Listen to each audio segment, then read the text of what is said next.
அஸ்ஸலாமு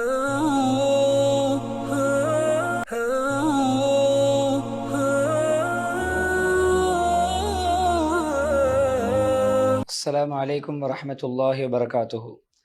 அன்பார்ந்த பிரேட்டிவினர்களே, நமது வளமையான மனாப் இஸ்லாம் நிகழ்ச்சியோட உங்களை சந்திப்பு பெருமகிழ்ச்சி அடைகிறேன். அல்லாஹ்வின் கிருபை 175வது வாரத்தில் உங்களை சந்திக்கிறேன். முதலாவதாக அல் மஸ்ஜிதுல் ஹராம் மக்கா முக்கர்ரமாவுடைய ஹுத்பா, அந்த ஹுத்பாவை ஷேக் யாசிர் தூசரி ஹஃபிதுல்லாஹ் நிறுத்தியிருந்தார்கள். அல்லாஹ்வை திக்ர் செய்வதன் சிறப்பும் அதனுடைய பயன்களும். ஹம்து ஸலவாத் தக்வாவுடைய வசியத்துக்கு பின்னால் மூமின்கள் அல்லாஹ்வை திக்ர் செய்வது என்பது மிக பரிசுத்தமான அமல்களில் ஒன்று, சிறந்த பண்பு. அல்லாஹ்வுக்கு மிகவும் கண்ணியமான, இறைவனுக்கு மிக உவப்பான ஒரு அமல். குர்ஆன் ஹதீஸுடைய ஏராளமான சான்றுகள் திக்ருடைய சிறப்பை பற்றி நிறைந்து கிடக்கின்றன. அது கிடைக்கின்ற கூலிகள், அது கிடைக்கின்ற வெகுமதிகளை அது நிறையவே குர்ஆன் ஹதீஸிலெல்லாம் காண கிடைக்கிறது. அதே போன்று திக்ருடையவர்களுக்கு அல்லாஹ் கொடுக்கின்ற நல்ல சிறந்த அழகான முடிவுகள், அதே போன்று உயர்ந்த அந்தஸ்துகள், இம்மை மறுமையுடைய பாக்கியங்கள் என்னவென்று குர்ஆன் ஹதீஸிலே அவனுடைய சிறப்புகள் ஏராளமாக காண கிடைக்கின்றன. அல்லாஹ்வை அதிகம் திக்ர் செய்யக்கூடிய ஆண்கள் பெண்களுக்காக வேண்டி அல்லாஹ் மக்ஃபிரத், பாவ மன்னிப்பை ஏற்பாடு செய்திருக்கிறான். மேலும் மகத்தான கூலியை அல்லாஹ் சித்தப்படுத்தி வைத்திருக்கிறான். அல் அஹ்ஸாப் 35வது வசனம். திர்மிதி ரஹிமஹுல்லாஹ் ஏனையவர்கள் அறிவிக்கக்கூடிய ஹதீஸ் அபூ தர்தா அறிவிக்கிறார்கள். ரசூல் ஸல்லல்லாஹு அலைஹி வஸல்லம் சொன்னார்கள், உங்களுக்கு உங்கள் அமல்களிலே சிறந்த, அதேபோல் உங்களுடைய பேரரசனாகிய இறைவனிடம் மிகவும் பரிசுத்தமான, உங்களுடைய அந்தஸ்துகளை உயர்த்தக்கூடிய, நீங்கள் தங்கம் வெள்ளிகளை செலவழிப்பதை விட சிறந்த, அதேபோல் உங்களுடைய எதிரிகளை நீங்கள் சந்தித்து அவர்களை நீங்கள் தாக்குவதை விட, அவர்களை தாக்குவதை விட, உங்களுடைய கருத்துக்கள் அவர்களுடைய கருத்துக்கள் நீங்கள் வெட்டுவதை விட சிறந்த ஒரு அமலை உங்களுக்கு அறிவிக்கட்டுமா? கேட்ட சஹாபாக்கள் சொன்னார், நிச்சயம் அறிவித்தார்கள் யா ரசூலல்லாஹ். அல்லாஹ்வை திக்ர் செய்வதாகும் என்று நபி அவர்கள் பதில் சொன்னார்கள். அல்லாஹ்வுடைய அடியார்கள் அல்லாஹ்வை திக்ர் செய்வது என்பது ரஹ்மானை திருப்திப்படுத்தும், ஈமானை அதிகரிக்கும், ஷைத்தானை விரட்டும், கவலைகளை போக்கும், சஞ்சலங்களை இல்லாமலாக்கும், உள்ளத்தில் எப்பொழுது மகிழ்ச்சியையும் திருப்தியையும் ஏற்படுத்தும். உள்ளத்துக்கு அது உள்ளம் அப்படியே செத்து விடுவதை விட, உள்ளம் செயலிழந்து விடுவதற்கு அது பாதுகாப்பாக, உள்ளத்துக்கு உயிரோட்டமாக அமையும். அதேபோல் மனிதனுக்கும் மனிதனுடைய அமல்கள் தப்பி போகாமல் இருப்பதற்கும், அவருக்கு இம்மை வாழ்க்கை நஷ்டத்திலே முடியாமல் இருப்பதற்கும் திரையாக அமையும். அதே போனுடைய மந்தத்திலிருந்து, தூக்கத்திலிருந்து அவரை விழிப்படைய செய்யும். அதே நேரம் உடம்புடைய உற்சாகம், உடம்புடைய சக்திக்கு அது காரணமாக அமையும். முகத்துடைய பிரகாசத்துக்கும் ஒளிக்கும், அதே போன்று அவருடைய அழகான முகத்துடைய தோற்றத்துக்கும் அது காரணமாக அமையும். அதுதான் அல்லாஹ்வுடைய திக்ர். அவ்வளவு பெரிய பாக்கியங்களை கொண்டது திக்ர். அல்லாஹ்வுடைய அடியார்களே, திக்ர் செய்யக்கூடிய நபரை இவர் யாரை திக்ர் செய்கிற அந்த அல்லாஹ்வோடு சேர்த்து வைக்கும். எந்த அளவுன்னு சொன்னால், அல்லாஹ் தன்னிடம் இருக்கின்றவர்களிடம் அவரை பற்றி அல்லாஹ் பிரஸ்தாபிக்கின்ற அளவு. அல்லாஹ் சொல்கிறான், நீங்கள் என்னை திக்ர் செய்யுங்கள், ஞாபகம் செய்யுங்கள், தியானியுங்கள், நான் உங்களை பற்றி பிரஸ்தாபிப்பேன், எனக்கு நீங்கள் நன்றி செலுத்துங்கள், எனக்கு நன்றி கட்டவர்களாக நடக்க வேண்டாம். பக்கரா 152வது வசனம். எனவே எங்களை அல்லாஹ் பிரஸ்தாபித்து பேசுவதற்கு இந்த திக்ர் காரணமாக இருக்கிறது, மலக்குமாரிடம் பெருமை பாராட்டி பேசுவதற்கு. அதே போன்று இந்த சிறப்பு மாத்திரம் திக்ருக்கு கிடைத்தாலே நமக்கு போதும். எவ்வளவு சிறப்பானது, எவ்வளவு கண்ணியமானது, அந்த கண்ணியத்துக்கும் சிறப்புக்கும் இதுவே போதும். இப்னுல் கய்யிம் ரஹிமஹுல்லாஹ் சொல்கிறார்கள், திக்ர் இருக்கிறதே, அந்த திக்ருடைய பாக்கியம் யாருக்கு கிடைத்து விடுமோ அவர் இறைவனோடு தொடர்பட்டு விடுவார். அதே போன்று யார் திக்ருடைய பாக்கியம் கொடுக்காமல் தடுக்கப்படுவாரோ, திக்ர் செய்யும் பாக்கியம் கிடைக்காதோ, அவர் இறைவனை விட்டு ஒதுக்கப்பட்டு விடுவார். மூமின்கள் அல்லாஹ்வை திக்ர் செய்வது என்பது அனைத்தையும் விட பெரியது, அனைத்து வழிபாடுகளிலும் மிக உன்னதமானது. அல்லாஹ் சுப்ஹானஹு வ தஆலா சொல்கிறான், குர்ஆனிலிருந்து உங்களுக்கு வஹியாக இறக்கி வைக்கப்பட்ட ஆயாத்துக்களை ஓதுங்கள், தொழுகை நிலைநாட்டுங்கள், நிச்சயமா தொழுகை மானக்கேடான விடயங்கள், பாவங்களை விட்டு தடுக்கும். அல்லாஹ்வை திக்ர் செய்வது மிகப்பெரிய அமலாகும். அல் அன்கபூத் 45வது வசனம். எங்களுடைய இரட்சகன், உயர்ந்த உன்னதமான இரட்சகன் அதிகமாக திக்ர் செய்யுமாறு நம்மை கட்டளையிடுகிறான். ஈமான்தாரிகளே, அல்லாஹ்வை அதிகம் திக்ர் செய்யுங்கள். இத்தனை நிமிடம் நேரம் என்று இல்லை, அதிகமாக, ஒரு வரையறையற்ற அமலாக திக்ர் சொல்லப்பட்டிருக்கிறது. அவனை நீங்கள் காலை மாலை துதியுங்கள், அவனை பரிசுத்தப்படுத்துங்கள். அஹ்ஸாப் 41, 42 வசனம். அதேபோல் அல்லாஹ் சுப்ஹானஹு வ தஆலா திக்ரை நியமமாக தொடர்ந்து செய்யக்கூடியவர்கள், அதிகமாக செய்யக்கூடியவர்களுக்கு வெற்றி கிடைக்கும் என்று அல்லாஹ் வாக்குறுதி அளித்திருக்கிறான். நீங்கள் அல்லாஹ்வை அதிகம் திக்ர் செய்யுங்கள், வெற்றி அடைவதற்காக வேண்டி நீங்கள் வெற்றி அடைவீர்கள். ஜும்ஆ 10வது வசனம். அதே போன்று அல்லாஹ்வை திக்ர் செய்வதற்கும், அல்லாஹ்வுடைய ஞாபகத்தை, தியானத்தை விட்டும் அவர்களை எந்த வஸ்துவும் திசை திருப்பாத மக்களை அல்லாஹ் பாராட்டி பேசுகிறான். இவர்கள் தான் மனிதர்கள், ஆண்கள். அவர்களை வியாபாரமோ கொடுக்கல் வாங்கலோ அதே போன்று எந்த கொடுக்கல் வாங்கல் வணிக வியாபாரங்களும் அல்லாஹ்வை ஞாபகம் செய்வதை விட்டு அவர்களை பராக்காக்காது, மறக்கடிக்காது. தொழுகையை விட்டு மறக்கடிக்காது. ஜக்காத்து நிறைவேற்றுவதற்கும் அவர்களை பராக்காக்காது. அவர்கள் உள்ளங்கள் எல்லாம் தடுமாறுகின்ற, புரளுகின்றதுக்கு தடுமாறுகின்ற, பார்வைகள் எல்லாம் சுழலுகின்ற அந்த நாளை அஞ்சுகிறார்கள். கியாமத் நாளை பயப்படுகிறார்கள், பயப்படக்கூடியவர்களாக இருப்பார்கள். சூரா நூர் 37 அதே போன்று அல்லாஹ் சுப்ஹானஹு வ தஆலா திக்ர் செய்யாமல் பொடுபோக்காக வாழக்கூடியவருக்கு நஷ்டம் கிடைக்கும் என்று எச்சரித்திருக்கிறான். ஈமான்தாரிகளே, உங்களுடைய பொருளாதாரம், உங்களுடைய பிள்ளைகள் அல்லாஹ்வை ஞாபகம் செய்வதை விட்டும் திசை திருப்பி விட வேண்டாம், பராக்காக்கி விட வேண்டாம். யார் அப்படி செய்வாரோ, பிள்ளை குட்டிகளின் காரணமாக, பொருளாதாரத்தில் ஈடுபடுவதன் காரணமாக அல்லாஹ்வை திக்ர் செய்வதை விட்டும் மறந்து வாழ்வார்களோ அவர்கள் தான் நஷ்டவாளிகள். முனாஃபிகூன் 9 அறிந்து கொள்ள அல்லாஹ்வுடைய அடியார்களே, இந்த வணக்க வழிபாடுகள் என்பது அனைத்து இபாதத்துகளுமே அல்லாஹ்வை ஞாபகப்படுத்துகின்ற அந்த திக்ர் என்பதை நிலைநாட்டத்தான் அல்லாஹ் கடமையாக்கி இருக்கிறான். அல்லாஹ் சுப்ஹானஹு தொழுகையை நிலைநாட்டுங்கள் என்னை திக்ர் செய்வதற்காக வேண்டி. தாஹா 14 நபி ஸல்லல்லாஹு அலைஹி வஸல்லம் அவர்கள் ஹஜ்ஜிலே ஷைத்தான் கட்டப்படும் தூண்களை கல்லறிவது, சஃபா மருவாவுக்களை தொங்கோட்டம் ஓடுவது எல்லாமே அல்லாஹ்வுடைய திக்ரை நிலைநாட்டுவதற்காகத்தான். திருமி ரஹிமஹுல்லாஹ் அவர்கள் நல்ல சிறந்த தரமான ஹதீஸ் என்று கூறியிருக்கிறார்கள். திருமி ரஹிமஹுல்லாஹ் அறிவித்திருக்கிறார்கள். அதே போன்று திக்ர் இருக்கிறது அனைத்து நல்ல அமல்களுடைய முத்திரை.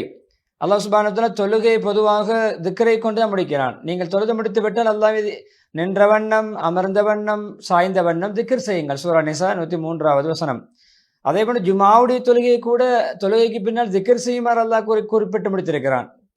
ஜுமாவுடைய தொழுகை நிறைவேற்றப்பட்டு விட்டால் நீங்கள் பூமியிலே பறந்து விரிந்து செல்லுங்கள்.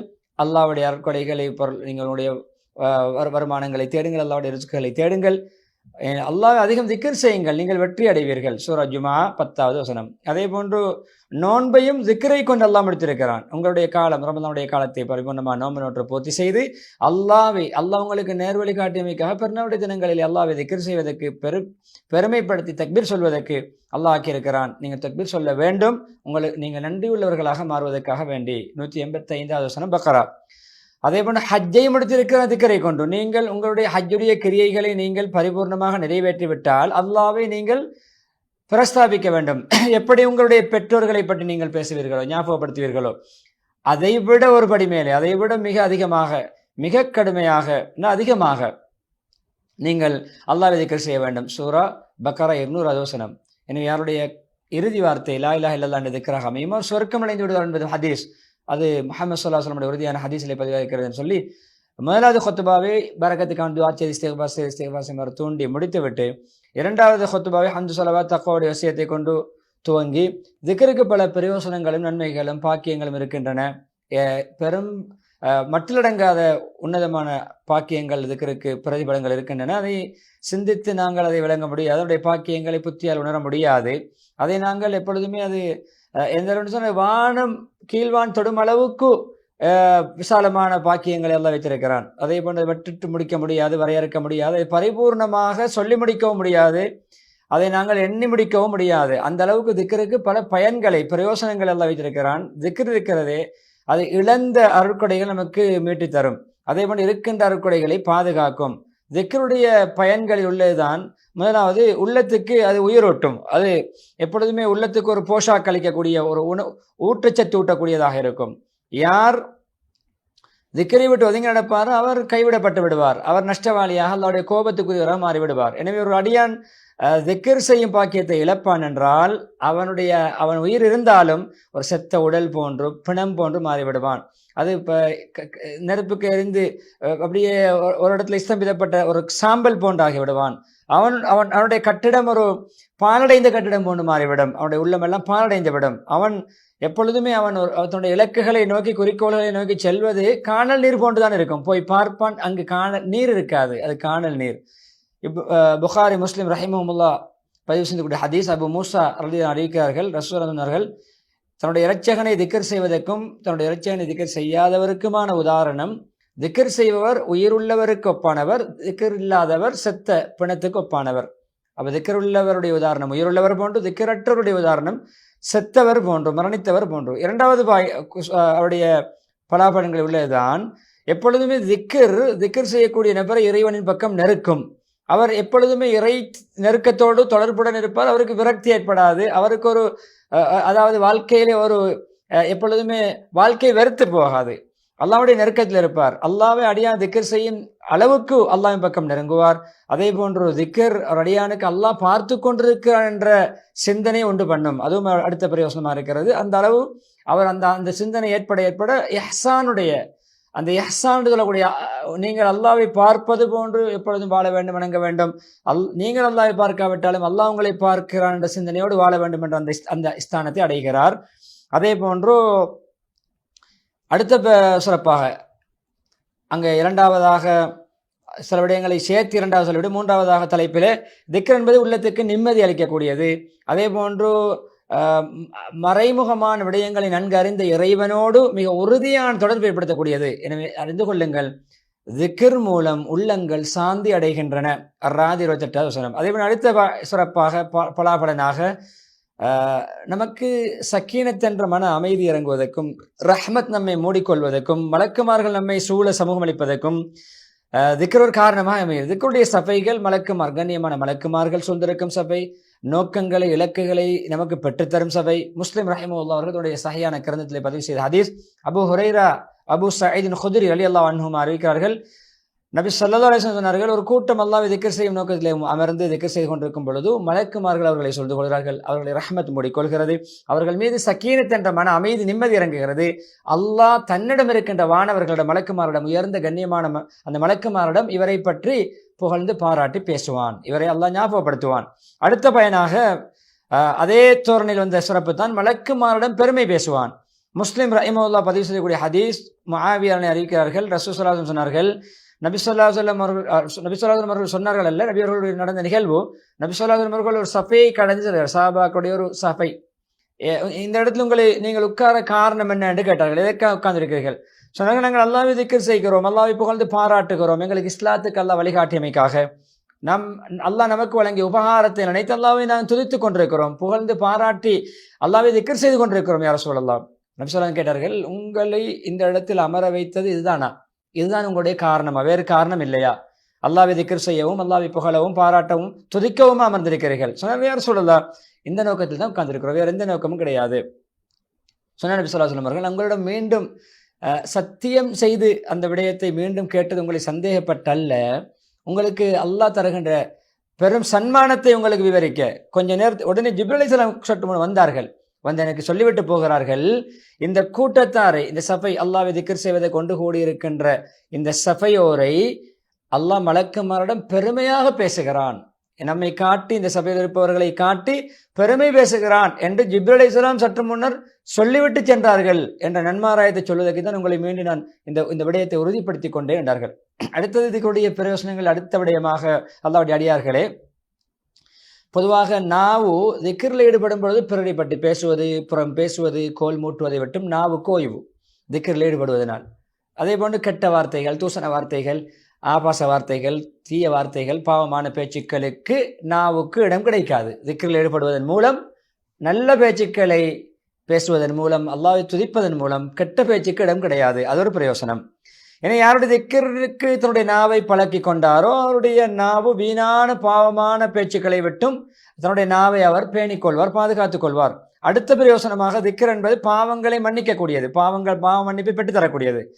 புகாரி, முஸ்லிம் ரஹிமஹுல்லாஹ்வுடைய சஹீஹான கிரந்தங்களில் பதிவு செய்யப்பட்ட ஹதீஸ், அபூ ஹுரைரா ரலியல்லாஹு அன்ஹு அறிவிக்கிறார்கள், ரசூலுல்லாஹ் சொன்னார்கள், யார் சுப்ஹானல்லாஹி வ பிஹம்திஹி என்ற ஒரு தடவை, ஒரு நாளைக்கு 100 தடவை சொல்வார், ஒரு நாளைக்கு 100 தடவை சொல்வார், அவருடைய பாவங்கள் மன்னிக்கப்படும். அது கடல் நுரையாள இருந்தாலும் சரி. சுப்ஹானல்லாஹி பிஹம்திஹி, சிலர் சுப்ஹானல்லாஹில் அஸீம் பிஹம்திஹி, சிலர் சுப்ஹானல்லாஹி பிஹம்திஹி சுப்ஹானல்லாஹில் அஸீம். பல சிறப்புகள் இந்த தஸ்பீஹ். சுப்ஹானல்லாஹி பிஹம்திஹி என்ற மாத்திரம் 100 தடவைகள் ஒரு நாளைக்கு சொல்லக்கூடியவர். யாருக்கு தான் பாடம் இல்லை இந்த திக்ர்? யாருக்கு இந்த தஸ்பீஹ் பாடம் இல்லை? எல்லோருக்கும் பாடம். ஒரு நிமிடத்தில் பாடமாக்கி விடலாம். சுப்ஹானல்லாஹி வ பிஹம்திஹி என்ற இந்த வார்த்தையை 100 தடவை ஒரு நாளைக்கு சொல்லுகின்றவருக்கு கடல் நுரையளவு பாவங்கள் இருந்தாலும் மன்னிக்கப்படும். இதில் பல வார்த்தை பிரயோகங்கள், பல ஹதீஸ்கள் இடம்பெற்றிருப்பதாக கத்தீபர்கள் சொன்னார்கள். அதே போன்று அடுத்த பயனாக எப்பொழுதும் திக்ரில் திளைத்திருப்பது அடியானுக்கு உண்மையிலும் மறுமையிலும் நட்பாக்கியத்தை கட்டாயப்படுத்தும். அவருக்கு அவசியமாகும். நட்பாக்கியசாலி என்ற பெயரை பெற்றுக் கொடுக்கும். அவர் துட்பாக்கியம் அடைய மாட்டார். இம்மையிலும் தான் மறுமையிலும் தான் நட்பாக்கியசாலியாகவே வாழ்ந்து மரணிப்பார். மறுமையிலும் நட்பாக்கியசாலியாகவே அவர் எழுப்பப்படுவார். யாரனுடைய என்னை திக்கர் சேவையுடன் புறக்கணித்து நடப்பாரோ அவருக்கு நிச்சயமாக நெருக்கடியான வாழ்க்கை உண்டு. அவரை கியாமத் நாளிலே நாங்கள் குருடராக எழுப்புவோம். அவர் கேட்பார், என்னை நான் உலகத்தில் வாழும் பொழுது பார்வை உள்ளவனாகத்தானே இருந்தேன், இப்பொழுது என்னை குருடனாக எழுப்பினாய் என்று அல்லாஹ்விடம் கேட்பான். அல்லாஹ் ஜல்ல ஜலாலுஹு பதில் சொல்வானாம், அப்படித்தான் உன்னை எழுப்புவேன், அப்படித்தான் எழுப்பப்பட வேண்டிய ஆள் நீ. ஏனென்றால் என்னுடைய ஆயாத்துகள், அத்தாட்சிகள், குர்ஆன் வசனங்கள், புத்திமதிகள், இஸ்லாமிய உபதேசங்கள், பிரச்சாரங்கள், இஸ்லாமிய அழைப்புகள், எங்களுடைய அத்தாட்சிகள் உன்னை வந்து அடைந்தன, ஆனால் நீ மறந்து வாழ்ந்தாய். அதே போன்று மறந்த என்னை, என்னுடைய விடயங்களுடைய ஆயாத்துகளுடைய குதிரத்தினுடைய வல்லமைகளுடைய சக்திகளை, ஆற்றல்களை, என்னையே நீ மறந்து வாழ்ந்தாய். எனவே இன்று நீ மறக்கடிக்கப்பட்டு விட்டாய், நீ குருடனாக்கப்பட்டு விட்டாய். தாஹா 124, 125, 126 3 வசனங்களை ஓதினார்கள். அதே போன்று அடுத்த சிறப்பாக கண்ணீர் வடிய அந்த தனிமையில் அல்லாஹ் திக்ர் செய்வதற்கு சிறப்பு, தனிப்பட்ட சிறப்பு இருக்கிறது. அதாவது கியாமத் நாளிலே உயர்ந்த அந்தஸ்தில் இருப்பார். அது அல்லாஹ்வுடைய எல்லோருமே வியர்வையிலே தத்தளிக்கின்ற பொழுது அல்லாஹ்வுடைய அர்ஷுக்கு கீழே நிழல் பெறக்கூடிய 7 கூட்டத்தாரை ஒரே ஹதீஸிலே நபி சொன்னார்கள் ஸல்லல்லாஹு அலைஹி வஸல்லம். பல அமல்கள் இருக்கின்றன, ஒரே ஹதீஸில் 7 கூட்டத்தார்கள். அதில் ஒருவர் தான் தனிமையிலே இருந்த அல்லாஹ்வை கண்ணீர் வடித்து கண்ணீர் சிந்த அல்லாஹ்வை திக்ர் செய்தவர். 7 பேருக்கு அல்லாஹ் எந்த நிழலும் இல்லாத நாளில் தனது விசேஷமான நிழலிலே அல்லாஹ் நிழல் கொடுப்பான். அதிலே தனிமையிலே அல்லாஹ்வை திக்ர் செய்து கண்ணீர் வடித்த மனிதர்.